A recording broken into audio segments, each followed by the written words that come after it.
Every day, thousands of letters are delivered to the White House, and every night the president handwrites responses to just a select few. NBC's Kevin Tibbles has the story of one letter from a tiny town in northern Minnesota.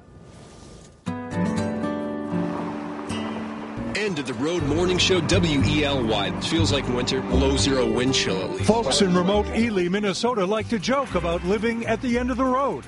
We have all kinds of creative ways of making the white season theatrical.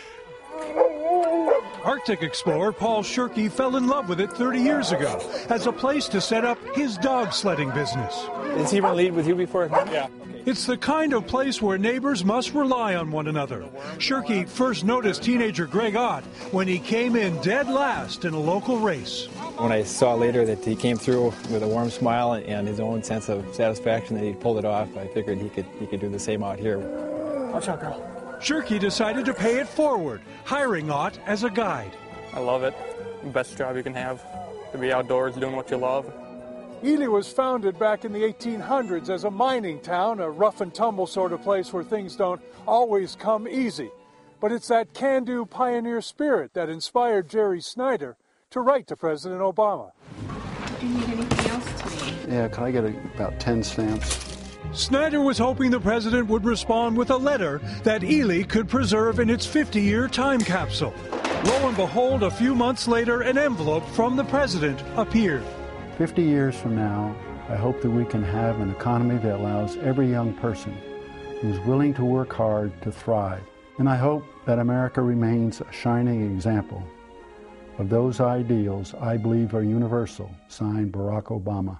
See, he's not writing just to Ely. I think he's writing to all small towns. Dan Armstrong, a water engineer and father of 3, agrees. Strikes me as you believe this is more than a town. I mean, they're my family. When he needed a kidney transplant, people rallied round. Staying warm? Something his wife Jennifer will never forget. I had people just come help me clean my house. I had people get my kids to practices. I had people watch my dogs. If you had something to say to the president about your town, what would it be? It's not what you take when you leave this world, it's what you leave behind you. And while President Obama has now touched this town with his letter, in true Ely fashion, they'd all like to give something back. Perhaps a day of ice fishing out on the frozen lake. Think you'd like it? If we caught fish, yeah. So, Mr. President, the invite's out there. Just don't forget your woolly socks. For today, Kevin Tibbles, NBC News, Ely, Minnesota. It's probably prompted a lot of people in a lot of small towns to pick up the pen and start writing today.